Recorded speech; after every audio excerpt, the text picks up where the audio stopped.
This live button always takes forever. You never know when it's going to go live. Crazy. Are we live? Oh, that's okay. That's fine. We'll cut that in post. Welcome, everybody, to Dancing Dragons Live. Dancing Dragons Live is the Dancing Dragons Coaching Collective weekly live show where you get to hear from real coaches talking about real things that affect your real life. And today we get to talk, we got Nicole back, and we are talking about astrology once more. This is our third episode, back by popular demand, and by popular, mostly Will's insistence. So, Literally, though, everybody loves astrology. yeah, Even no, people that it's always been great. And Nicole's been even fantastic. She's kind of disappeared right now, but I'm here. I'm here. I'm there here. she is. yeah, and Okay. so every astrology is something that has permeated our culture for thousands of years. Even today, people that don't believe in astrology, they still know what their star sign is. So it's something that fascinates everyone. As I briefly alluded to on earlier shows, people like Manly P. Hall, Freemasonry's most prominent philosopher and historian of the last 150 years, Albert Pike, a lot of these ancient mystery schools, they all thought there was something there. So today what we're going to do is we're going to have our astrology expert, Nicole, and she's going to break down an entire birth chart, Elijah's birth chart to be specific. And we're also going to kind of talk about the supermoon. So she's going to take us through Elijah's entire birth chart. She's going to break it down for you guys so we can kind of get a better understanding of what's going on. And then again, guys, if you're just joining, do all the regular YouTube stuff, smash the like, give us a comment for the algorithm gods, and share this video with everybody. Send a DM right now so we can get some friends watching with you, people that may be skeptical. So, Nicole, thanks for joining us again, and really appreciate it. These are amongst the most fun conversations we've had. We have a lot of fun conversations. I told Elijah, at a future date, you're going to have to do my birth chart because it's not fair listening to all these other people get their birth chart done, and so I called it for next time. All right. So Nicole, without further ado, why don't you start telling us about the supermoon? It's a supermoon and the harvest moon, full moon. If you want to start off with that, and then we can dive into Elijah's birth chart. Sure. Are you able to hear me okay? I'm not robotic yet. No, thank goodness. Okay. So yeah, tonight we have a super full moon. It's known as the hunter's moon, but in many places, this is the beginning of hunting season.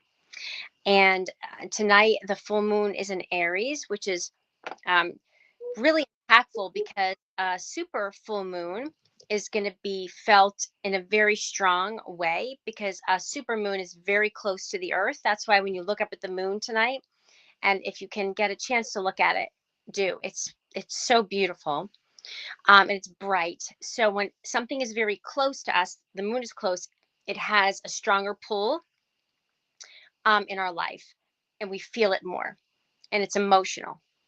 And then not only is it strong, it's in the first sign of the zodiac, which is Aries.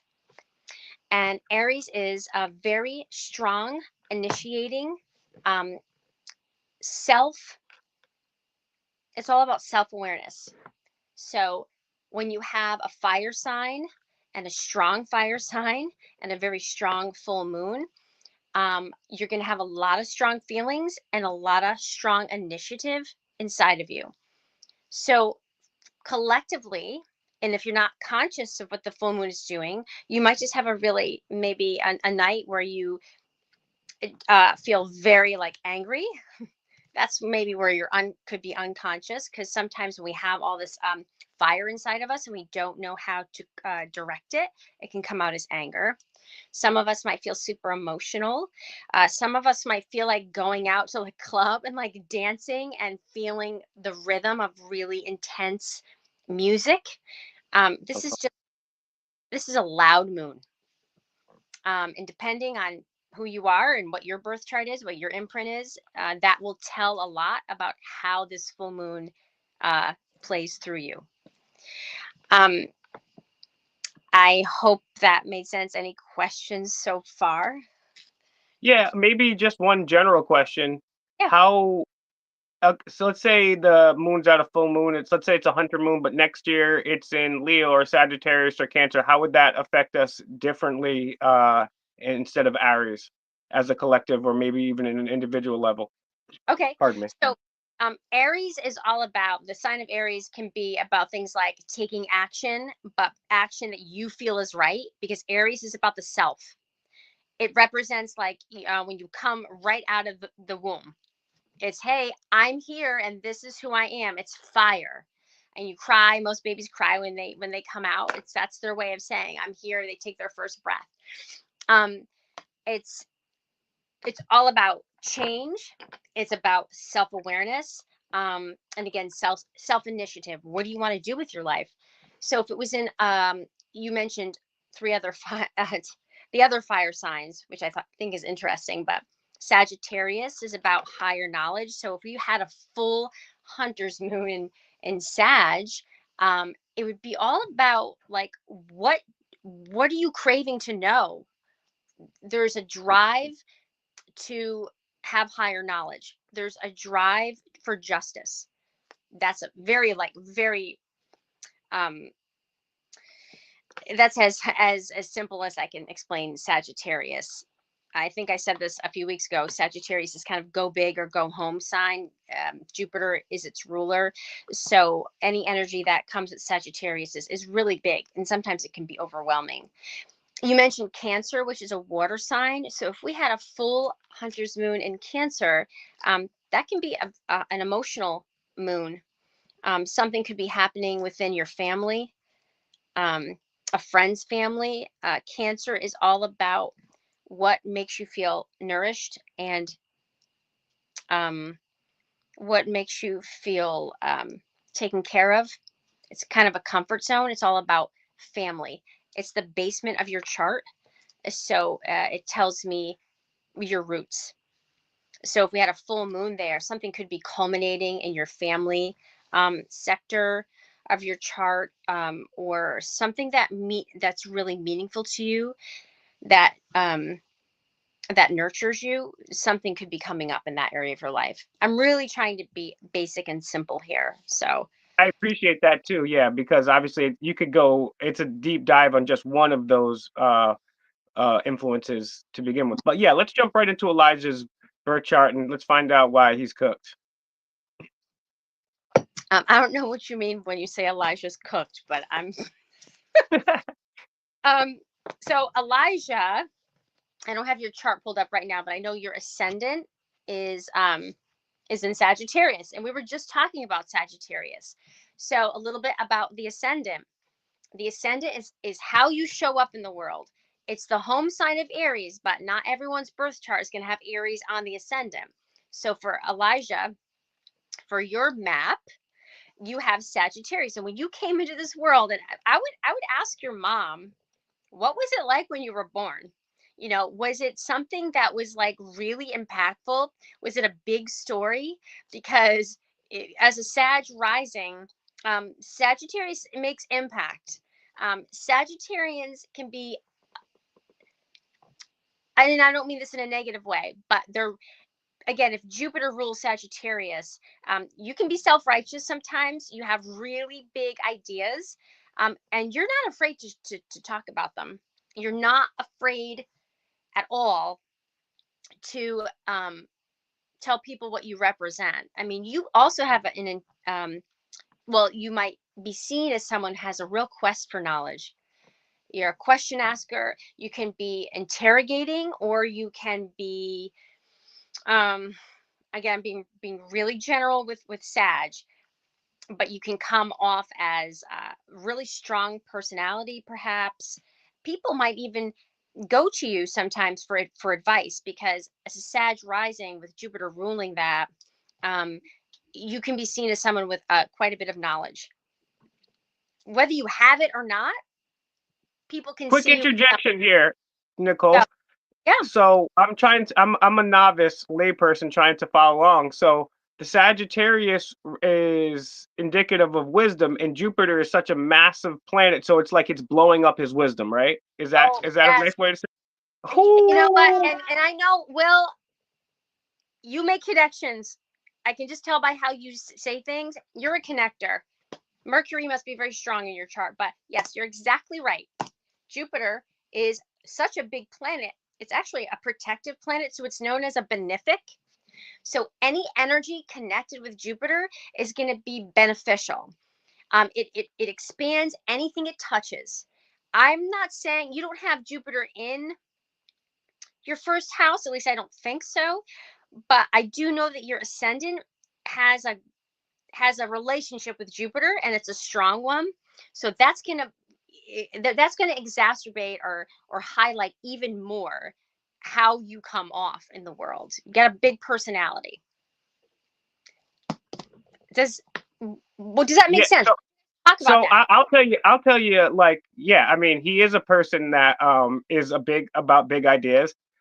Even though he's wrong a lot, I still go to him for advice a lot, and just questions. And like, if I think of something philosophical, I'd be like, oh, I wonder what Elijah thinks about this. And yeah, he's somebody that has literally spent his life with strong opinions and sharing them with other people. So I think that part is pretty spot on. Elijah, that was so true. Elijah had to leave. Oh my gosh. We made a skeptic believe, and he had to take off. Coach Nicole 1, Elijah 0. Oh, we did it. Oh, that's awesome. All right, so Elijah, I'm gonna recommend you leave and come back. And that's really interesting. Come on, Elijah, what's going on here? All right, so let's talk about his that's his ascendant. Which one do you want to go to next? Hopefully, I'll recap for him when he pops back in. Oh, here he is. Here he is. Cool. There we go. Okay. Well, Can you guys hear me? Elijah? Yeah, Wait. we thought you ran because she was so spot on, and you didn't want to admit defeat.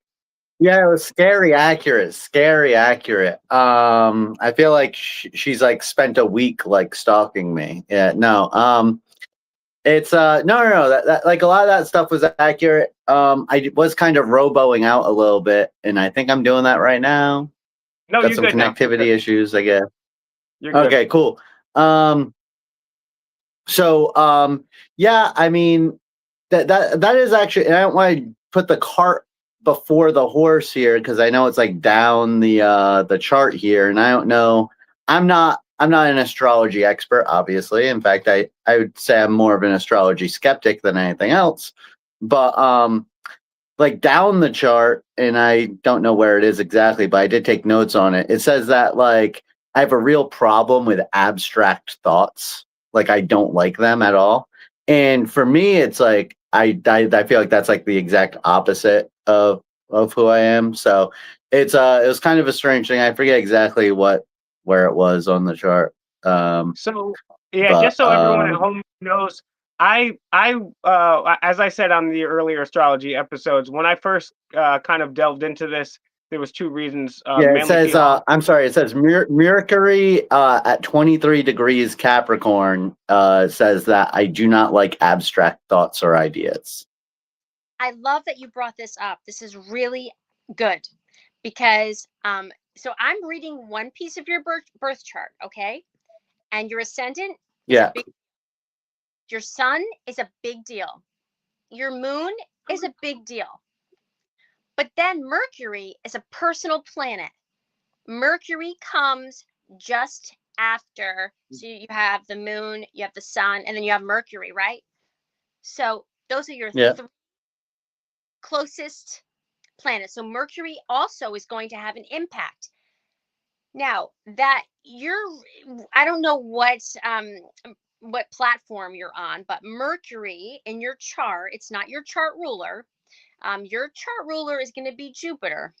So Jupiter is going to trump any, especially Jupiter is in a trine. Well, yeah, it's in a really good conversation with your ascendant. And because Jupiter rules Sagittarius, Jupiter is a very big player in your life, rules a lot of things. And if it's trumping a lot of things, it's going to trump things that might seem negative. So your Mercury in your chart, and I'd really have to look at it. That just might be one very tiny aspect of your life where you might not be open to abstract thought. I'd really have to look at that because you're not just one thing. I mean, let's face it, all of us are many things. And then those many things paint a complicated picture of how we show up as a human. That's why I have to read the three big players first because that's going to give someone the best overview, or you the best overview of who you are. So when you tell me that doesn't really, I don't really agree with that. Well, that probably is true, because Mercury is not a big time player in your chart, but it's going to have impact because it's a personal planet. But you agreed when I first talked about your rising sign and how that describes you. Jupiter is much more impactful than Mercury in your chart. So I'd have to read where Mercury is in. But I hope that made sense too. That's important. It was a great question, because anyone might look at. Yeah, and Go. Yeah, and just to play devil's advocate, and just to like throw you a fat pitch for you to hit it out of the park, right? So like when people look at like the main criticisms of astrology and horoscopes and stuff is that they use this vague language that everybody can just read themselves into. And so when somebody sees a situation like this where it's like they're looking at their birth chart and they see information in one section that says one thing, and then information in another section that almost completely contradicts it. Like, how do you think people should think about that? Because somebody might say, "Oh, look at this; they're just covering all their bases." And so, if I see one is more to me, I can ignore the other one. You know, like how would you answer that? So astrology, that would be like saying someone's doesn't speak Spanish, right? But they know what one word in Spanish means. And they're gonna be like, well, you know, and that one word is slang. Like they don't really understand Spanish Mm-hmm. and how slang flows with, a more proper version of Spanish. I'm just throwing this out there. They are not like really seeing really all of what the Spanish language has to offer. So astrology is a language. I had to learn a language. And then I had to learn to marry all of these different things together. So when I see a birth chart, that's why I have to kind of sit with a birth chart and look at the holistic picture of it. Because again, your birth chart is an imprint of who you are, and you're not just one thing. If you're looking at one word in the Spanish language, you don't understand all of the language. So that's why if you're just looking at one particular facet of a birth chart and you're getting a readout of it, you're not getting everything. And that is just enough for some people who aren't really looking at it like, oh, this is bullshit. But if you don't know how to read the language and you don't know how to marry that one component to the bigger picture, then obviously it's going to discredit it for you. But astrology is a language that I think should be taught in schools, because if a person understands what their birth chart is and their imprint is, think about how much power that gives a person in the whole of their life, in the path. You were talking about the Freemasons. I mean, they were free thinkers. But what made them so smart and intelligent is that they were able to marry up what was happening above. They could see a bigger picture. And then you have what's happening right here, like in the present on the earth. And then they also had an ability to dive deep and see what couldn't be seen. So they married those three worlds together. That's why we say mind, body, and spirit. Does that make sense? It's that One way language. I would one way I would look at this would be, so as you described earlier, you have the three more important signs: your sun, ascendant, and your moon, and the other ones play a factor. And so what it is you have all these different other signs and energies and planetary influences Yeah, going on. So I'm in Aries, so most of my life is filtered through Aries, but I'm a Libra moon and a Libra rising. But then other places on my chart, I have other energies, and I could maybe have a Cancer, and that's very like that's the yeah, opposite so there, you will find these contradictory things. It's not like you're just an Aries and you're gonna fall into all these things. You have these energies here, and some of them may conflict with one another, and they overlap. And I think there's also a layer of the epigenetics, the nature and the nurture too. But yeah, let's continue with the next one there. no, absolutely. What you said is so good, because tension or opposites, none of that is bad. That's just learning to work with energy.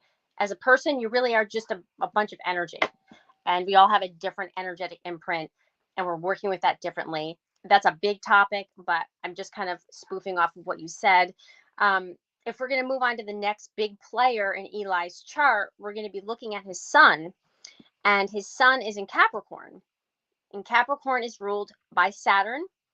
If you think about the planet Saturn, Saturn has rings around it, right? And those rings represent boundaries. Anything that has a ring around it, or anything that demarcates an ending, it's a boundary. So when you're talking about your sun sign being in Saturn, you're talking about someone who has, you can be very serious in a way as well. The sun highlights things, it illuminates. So there's an illumination around what it is to be structured, what it is to be disciplined. So you might be very fixed in your ideas, because your sun and your ascendant are playing together all the time. So you might be very fixed and you have boundaries around what you think.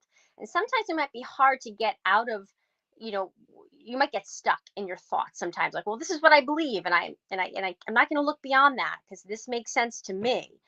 That helps you in one respect, but at some points in your life, I would guess that it didn't really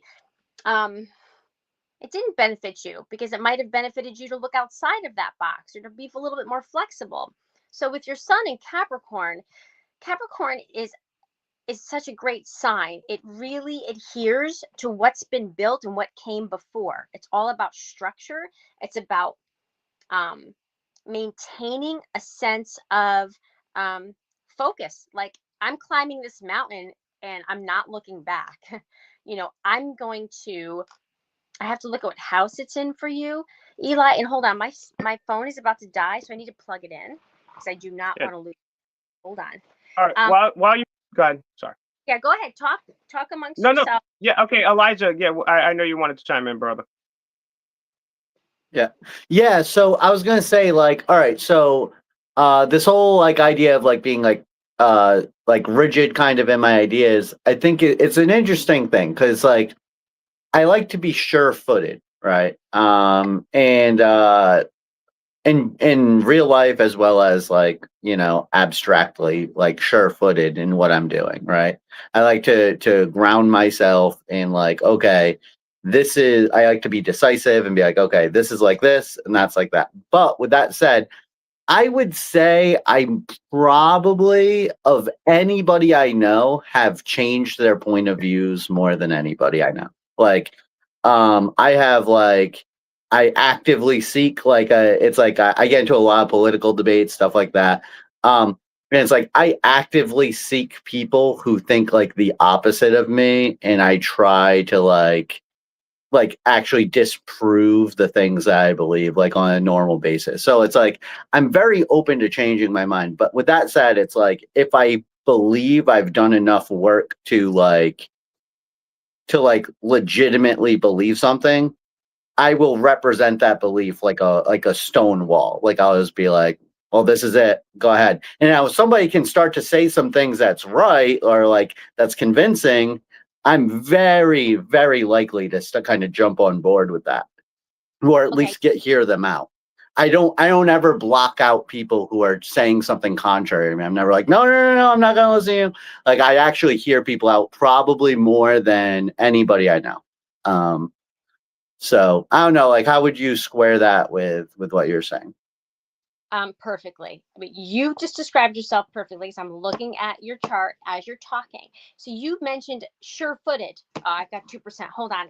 This is too good. Like this is the whole reason why I love reading birth charts. Guys, if you're just joining while Nicole gets her bearings, like, share, and subscribe. Nicole, hold on one sec because you're roboting. And just give us because you're okay. Now we got you. I think. No. All right. Yeah, guys. So if you're just joining, give us a comment. Oh, she'll be back in a second. If you're just joining though, throw us a comment. Let us know what you guys think about astrology. And I actually think that what Elijah just said actually does square well with what she said. Because yeah, like I consider myself of the same ilk as Elijah. Like one of my mottos is keep an open but skeptical mind. I'll hear anybody out, but I'll be very skeptical about it. So and I'm the same way. Like there are certain things that I would say like I wouldn't want to say I have my mind made up on, because like I'm always willing to hear new information, but I mean, once like Elijah said, you've heard all the information on a given subject. I will tend to see, hey, this has some merit, this has some validity. But yeah, leave us a comment. Let us know what you think about that, guys. If you're just joining, smack the like, share the video on all the platforms. Find DancingDragons.CC. Open that up in another tab and check us out after this. And perfectly on time, we got Nicole here. Hey, Nicole, can you hear us?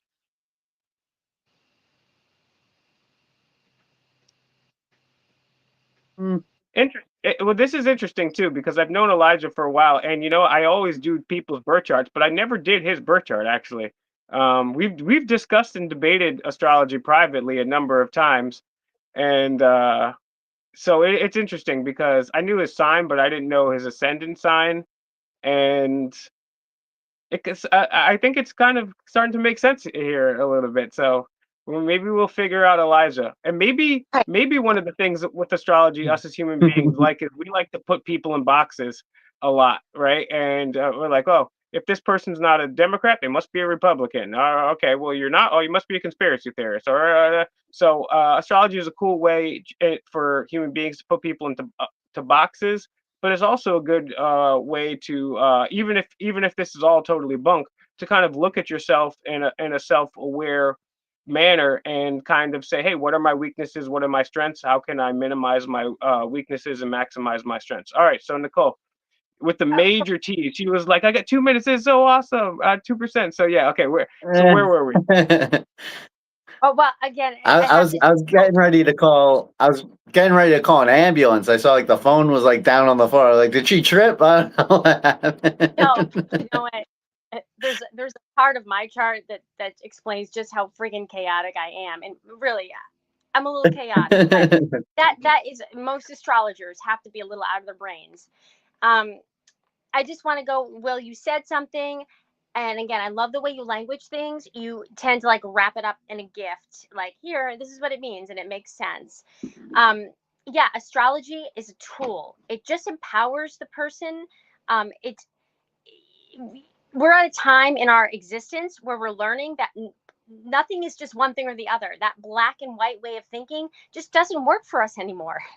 And it might have served us for a time, again, boundaries, just to kind of help define what is this and what is that. And then we ended up putting our human existence into that this or that, hell or heaven. But we know now, we've evolved enough to know that humans are muddy, they're complicated, and they're wonderful. And if a human could understand what their imprint is, they could look without judgment at what they are and work with that and show up in the world in a way that's not hindering but helpful. So thank you for saying that. Back to Eli's sun sign and how that plays into, we talked about his ascendant. He's mentioned sure-footed, and the one of the representatives for Capricorn is the goat, the mountain goat. Oh, So sure-footed. think about what a mountain goat has to be in order to get up the side of that steep mountain, right? He has to be sure-footed, but he cannot second guess himself, because if he does and he looks back, what's going to happen? He's going to fall. So this is a tool. So there's an illumination, and I think the sun is in your fifth house, Eli, if I remember. And the fifth house is all about creativity. So the fifth house is such a beautiful house. My sun is in the fifth house too. It gives someone, if your sun is illuminating something in the fifth house, there's a playfulness there. There's some give. It's like, what do you want to create with with who you are, how you show up in the world? So you've got some play there.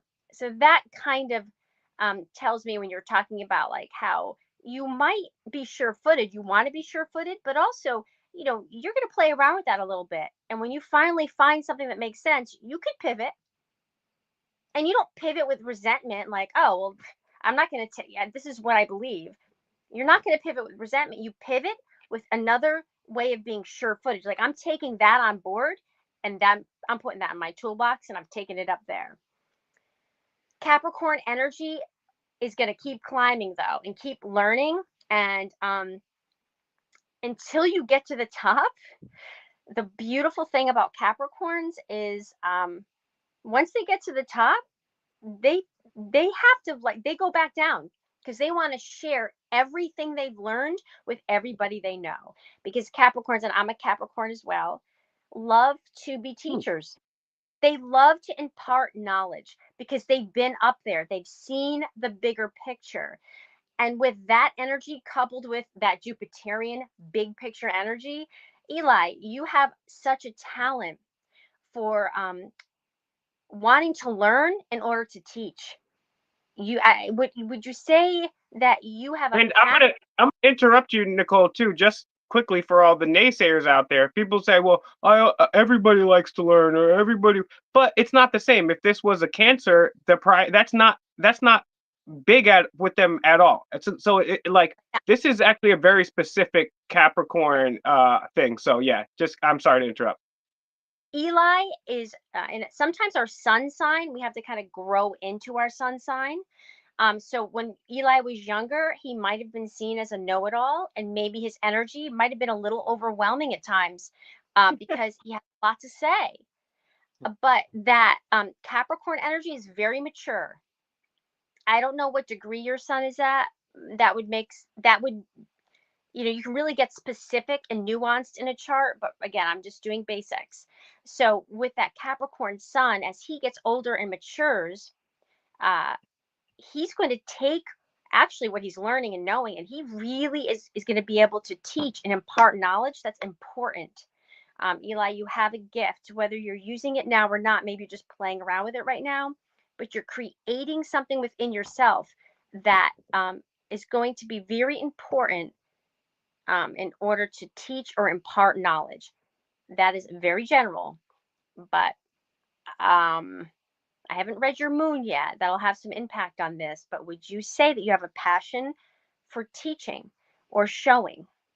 He does. He does. He does. He doesn't have to Oh answer yeah, that. no, yeah, I've always loved teaching, and actually, I'm generally like very good at getting across information to all different kinds of people. So, especially kids, like I'm really good at like teaching kids new things. Like even if like a kid's struggling with math, like they'll be like, oh, they're struggling with like adding and stuff. I can teach them multiplication in like 5 hours. Okay. Structure. Terrible. So All you right, let's bring go. structure. Let's go to his let's go to his moon. All right. His moon, I believe, is in Cancer. I just have to double check your chart again. Sorry, I don't. No, you're good. You Yeah. can still hear Okay. me, right? Yeah, I can hear you. Yeah, And we a can hear you. Cancer. Okay, I can see it. Can you guys still hear me? Interesting. Yeah, we can hear We you loud and can. clear.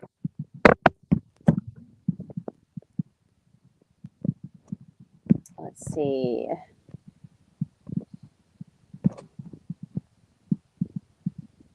Heck of a...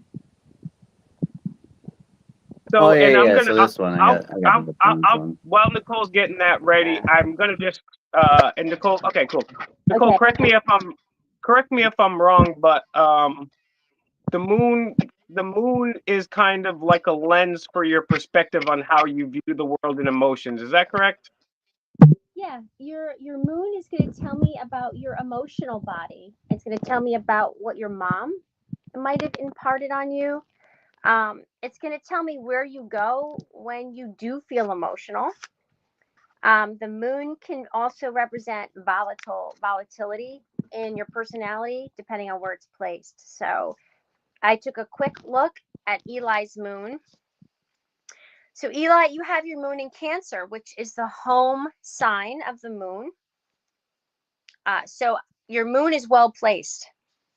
It's placed in a difficult house. It's placed in the house of. It's a complicated house. It's in the 8th house, which, if you look at the number 8, it's infinity, right? It loops around and around and around. Mhm. So it represents those things that we share with other people that can get, I use this word a lot, but muddy. So it's like, what do you owe other people? What do they owe you? What is this back and forth thing in your life? It's life, it's death, it's light, it's dark. The eighth house represents what goes on up above and then what goes on deep beneath the surface in our most intimate relationships. It represents sex, sharing really intimate things, sharing finances. Are you plugging your ears, Will? Oh, I don't know if I want to hear about Elijah and I think that. I think he got frozen while he was adjusting his glasses. No, I was like, I don't want to hear about. Okay, I'm just kidding. Is that something I'm that would get kidding. switched off? No. I'm just being like a fourth grader. Like, she said poop, she said sex. I'm just kidding. Okay, sorry. Well, the eighth house, again, the eighth house represents a lot of taboo things. Metaphysical things like astrology can fall into the eighth house. So I would say, just looking overall,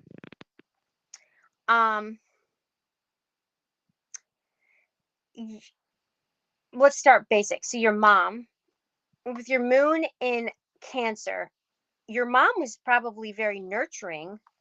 There was a nurturing component to your mother, but it might not have been simple. Like, she might have nurtured you. She might have nurtured the part of you that is a very deep individual. She might have brought out that side of you, because with your moon there and in Cancer, you either had a really close connection with your mother, or your connection with your mom was, I don't want to say uncomfortable, but it was a connection that you couldn't explain because it was really unearthly. Okay, so yeah. I want to give Elijah a chance to retort to that, but if you'd like to. But then also, yeah. I would like to, just as a general question for myself, your reading, it could be something very good or potentially very bad, and what is telling you that? Well, no, I don't like to use that word bad. Bad is such a surface word, but bad might explain in this instance things that just feel uncomfortable or like squirmy, that you can't really put language to, because the eighth house, you really can't put language to what happens in that house because it's so spiritual. It's so it's metaphysical. Okay. Yeah, exactly. So when Eli, and what is the eighth house? It rules. What is the overview of the eighth house again? I'm sorry. Well, Scorpio rules the eighth house, and again, you don't have to have the ruler sign in the house. And Scorpion energy is it's intense. It's a water sign. Intense, sexual. Yeah. Okay. So Elijah, what's your retort to that before she goes? Because what I would just say is, and again, I'm not trauma dumping or anything like that. But I'm the middle child of 7 to a single mother, so nurturing certainly was not part of the equation for me. I did not have much of a relationship with my mom. She did pass away quite a long time ago. But yeah, so it's not. I'm not really feeling any of that. I always lived with my mom, so it's hard to say the word estranged, but we were kind of like emotionally estranged from each other basically my whole life. Okay. So before you retort, Nicole, too, if you can kind of just maybe explain how, because I saw you saying, oh, well, it could be a really good one or also a really uncomfortable squirmy. So obviously it seems more of the squirmy kind, which is what a lot of the girls, how they react to my dating profile. They're like, you're uncomfortable and squirmy. But no, in all seriousness, yeah, because you're seeing like polar opposites there. Where were you getting that from? I would just say, my relationship with my mom wasn't squirmy. It wasn't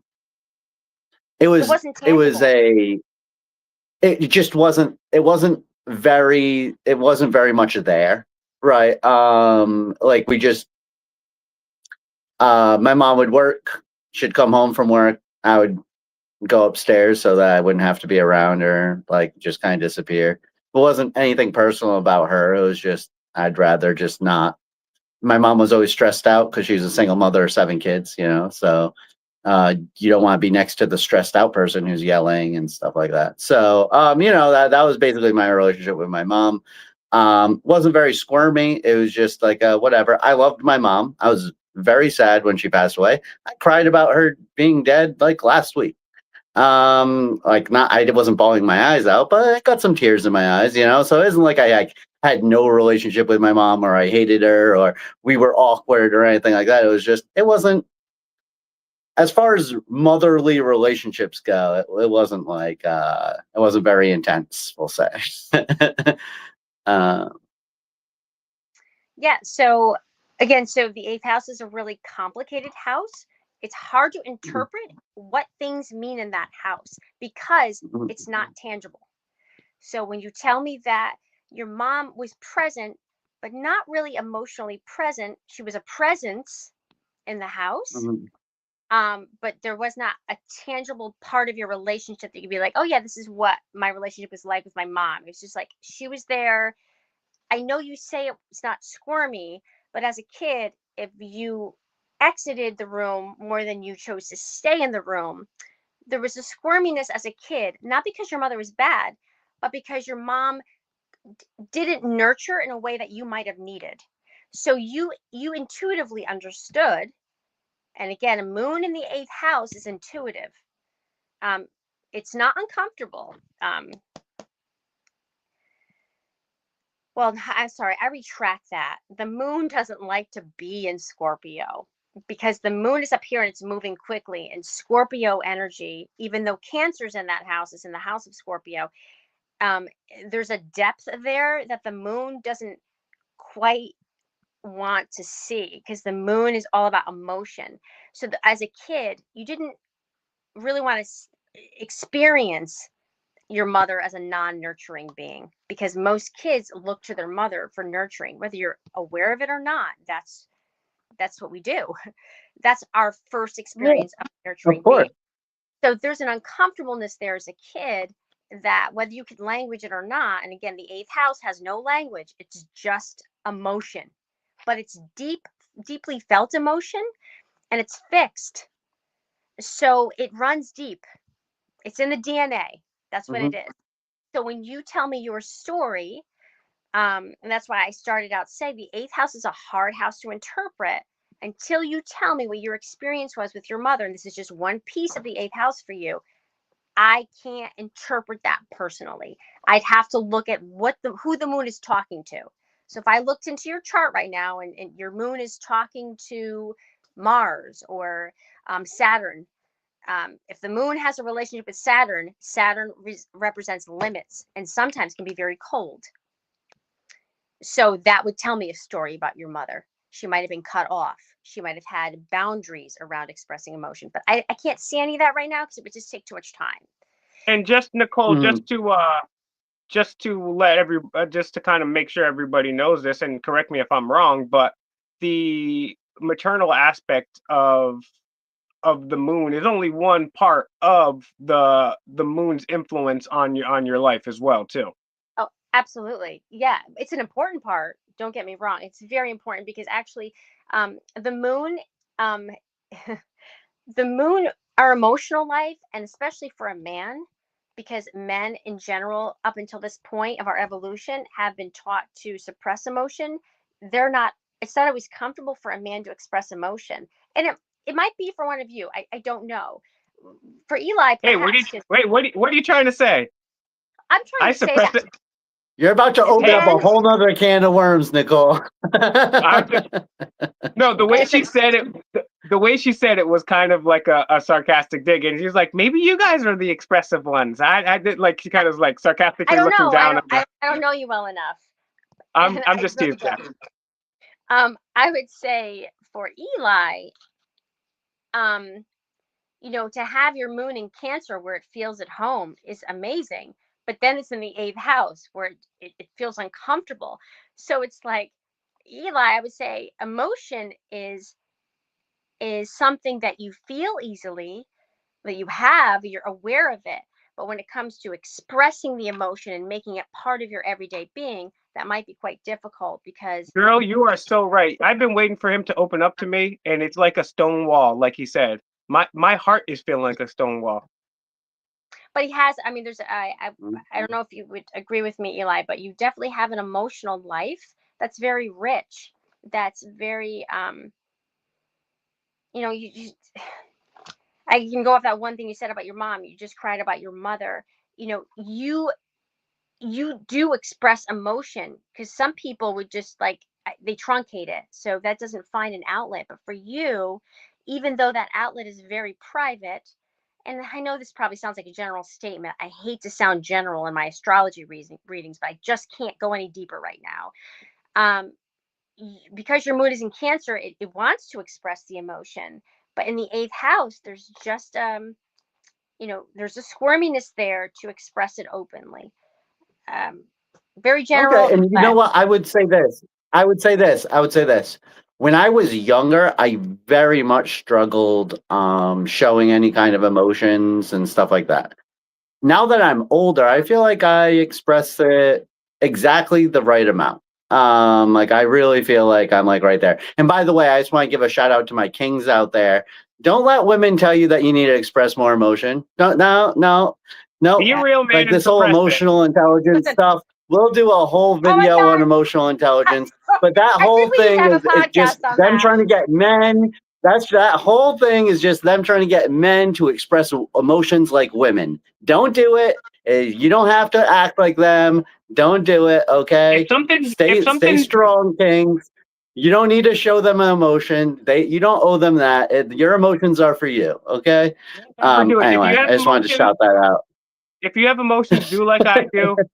Grab a six pack, a cigar, watch the game, and eat some hot dogs, No, and just cry it out by yourself. That's the best coping no. mechanism. All Do right, let's not get back to drink your astrology. emotions. Do not drink or eat That is your emotions. You can watch baseball, your emotions, but don't drink or eat your emotions.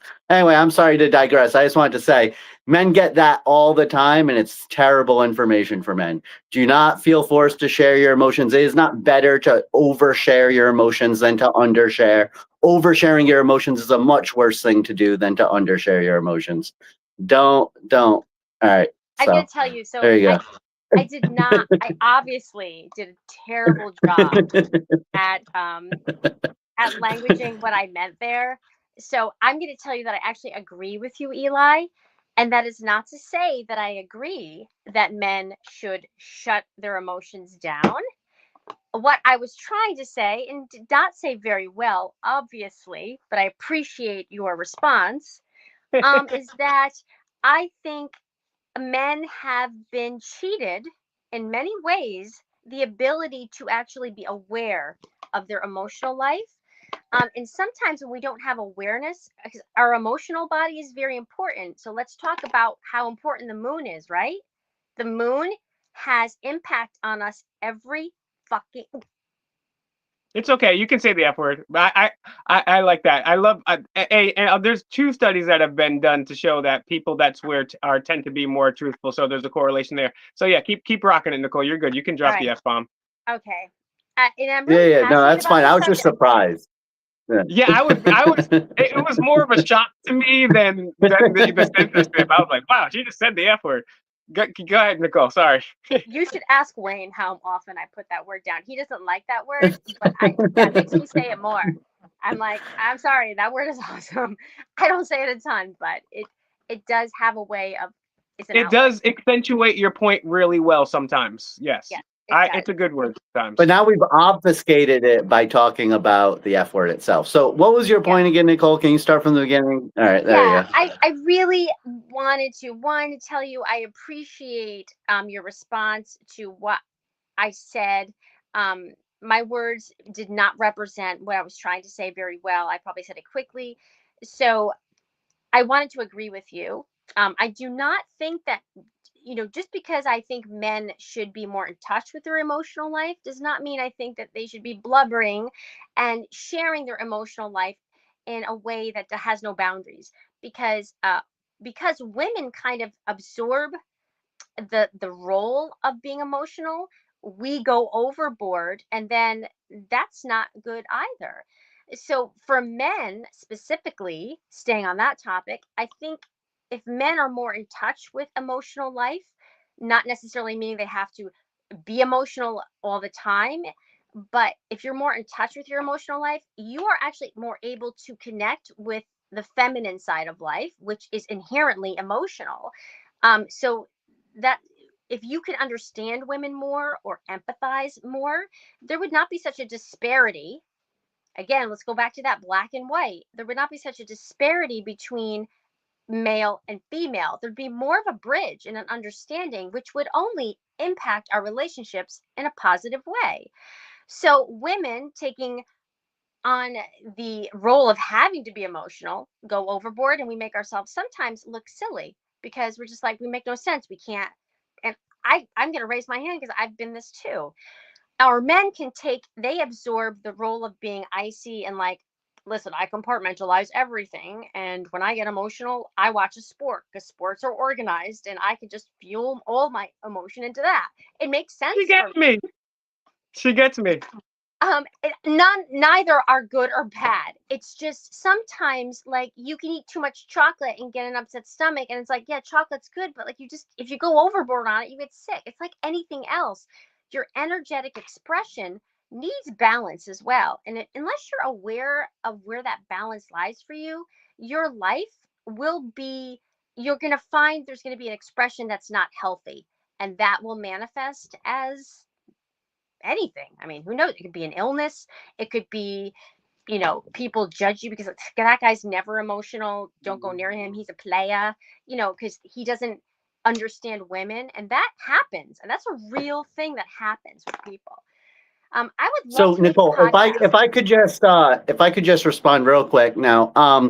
I agree with like about half of what you just said, right? What I would say is that um there is a slight problem, and I think it's a more older problem that is maybe been over fixed. I don't know, like over I forget the term there, but like when you do something too much, right? It might have been over adjusted in the other direction, but like there was like a very problem where men felt like they could never express emotion, that they would have to bottle it up, and they had no healthy way of, I agree that that's totally a thing. And just for the viewers outside, just so you know, I mean, judge a book by its cover. Okay. I'm very accepting of alternative lifestyles. So please do not take this as me trying to force a one size fits all on everybody. Okay. But generally speaking, men and women just have different lives and they think about things differently. And this is just backed up by every kind of scientific study that you could possibly do, right? Now, if you are a woman and you behave more like men in this situation, that's fine. I have no problem with that. But for the general, or if you're a man and you behave more like women, that's great too. No problem. We lost Nicole. Maybe she'll be back soon. But just what I would like to say is that it's like, it is the man's job, especially in a relationship, to kind of be like the emotional filter, right? Like, men take on the responsibility of emotions. Women are supposed to feel free to express or even over express their emotions to their man, and the man is supposed to know better than to over express his emotions to his partner, right? Like, it is the man's responsibility to take on that emotion and protect his wife or his girlfriend from his emotions, right? And so it would behoove you very, very much, I would say, um, if you are dealing with, and I know we're on this big tangent on emotions, but like if you are a man in a relationship, it would behoove you to protect your partner from your emotions. So when you're scared, you don't show her how scared you are. And when you're sad, you don't show her how sad you are, at least a little bit. If you're stressed, you don't show her how stressed you are. That is, I would say, your job as a man in a relationship. And again, sometimes it might be the woman in a relationship that takes on that masculine role, and then it is her job to protect her husband from that situation. Okay, I'm totally open to that kind of dynamic. Perfectly fine. There are some men that are very, very emotional and they can't handle the emotional stress, right? And there are some women who are like rocks, That's perfectly fine. I'm not telling you to be any different. Okay. I'm just saying for the most part, it's the opposite is true. Right. And so Yeah. I would just keep that in mind. Men get told like, oh, you got to open up more. You got to open up to your wife. Don't do it. Bad advice. That is bad advice. Don't do it. 99% of the time, that's terrible advice. Yeah, I would agree with you and then take it to a point where you don't even agree. I would actually suggest that men, and I mean this pretty much, I definitely mean this. He won't probably agree with how far I'm taking that, but that's fine. And that's why we do Dancing Dragons live, so you can hear a variety of coaches and different opinions, so you can be best informed. But yeah, I don't think you should show I mean, yeah, if someone in your family passes on or something, a tragedy happens, sure, it's okay to be sad a little bit, but I wouldn't show any negative emotions. I definitely wouldn't show any vulnerability. And again, we're speaking in generalities. There's always exceptions to the rule and the caveats that Coach Eli just stated, obviously there. But the woman is looking to you to be the rock, to be the protector, and you have to be there for that child. I just don't see any pros in doing it. Now, that's not to say I would open up personally. I open up to the bros, right? And I think there's a better understanding there because they're bros too. All right. And then I want to say before we throw it to Nicole here too, if we can successfully get Nicole, she's trying to materialize like the Star Trek people. I would say this: I'm definitely going to book a dual session with Nicole and Coach Wayne. Lost you guys. Okay, you're back. But I was going to say I'm going to book a dual session with you and Coach Wayne, and so that he can get my shit in, and he can give me a mini boot camp while you can deep dive into my birth chart, and I'll maximize both sides of myself. I'll come out a stone cold emotional killer. All right, Coach Nicole. All right, if you guys are yeah, we're here, but you're kind of roboing a little bit. You kind of froze up again there. Yeah. Okay, we can hear you. Yeah. Okay. Yeah, So we got you. You missed my whole spiel about how men are. I know. I was so mad. You were saying such good stuff. I'm sorry. It's okay. It's okay. He was on a roll, Coach Nicole, but then he started opening up. He started opening up to me about his feelings and could ruin the whole thing. All right, so Coach Nicole, we had a good cry while you were gone, Nicole. We cried it out. You're such a liar. You're such a liar. I'm going to give you guys a top kick to talk about. Rhode Island is neither road or an island. A P is neither. Okay. Coach Nicole, we're coming up on an hour here. Anything else that you wanted to impart on us? Anything else stand out about Elijah's birth chart? I think that was fascinating. And, before the show, we were talking about, we probably will only get to do one birth chart, but it's already been an hour and we've only done 3 of it. So this is intense. And if you guys, I'll give my pitch before my traditional pitch. This is why it's really cool to have coaches, right? We have coaches that can do astrology. You can link up with Coach Nicole and she can do some because as you can tell, this is very in depth, right? And then maybe it's health and nutrition. Maybe that's the journey you want to be on, or maybe it's corporate leadership, right? Maybe it's just becoming a better person. Maybe it's finding that special one. So we have a platitude of we have a cornucopia of different coaches. We have a coachacopia at Dancing Dragons. So check us out, DancingDragons.CC, DancingDragons.CC, DancingDragons.CC. But yeah, any final thoughts on just general, anything astrology or even related to Elijah's birth chart there? This kind of sucks for me, I'm not going to lie, because we get a little tease of Elijah's birth chart. I would love to do we're definitely going to have you back on in the future, and maybe we can do a marathon one day where we do Elijah and my birth chart and I don't know, man. If we're going to do birth charts again, we're going to be sometime deep into the future. We can't be a birth chart show, I was suggesting we actually do that deep into the past. All right, Coach Nicole, any final thoughts? Or weird? I'm gonna tie it up as efficiently as I can. In terms of Eli, what I noticed about your chart is you have a mix. You have a fire rising. You have an earth sun, and your moon is in water. So you have all 3 elements very prominent. I'm the avatar.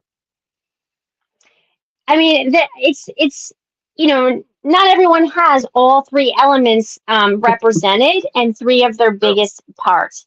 So, that is does that interesting. say you're balanced?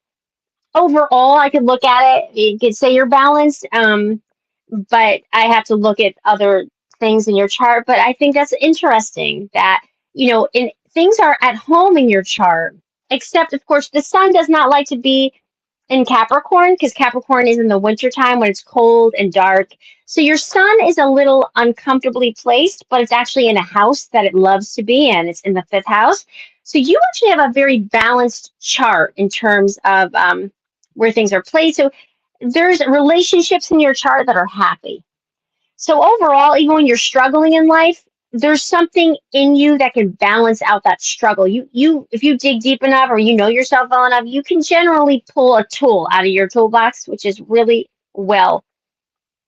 It's a good chart. I mean, to have a Sagittarius as your rising sign and Jupiter talking to it so positively, um, and then to have your moon well placed in Cancer, um, and your sun in a fun house. I mean, there's definitely contradictions in your chart, but it also has.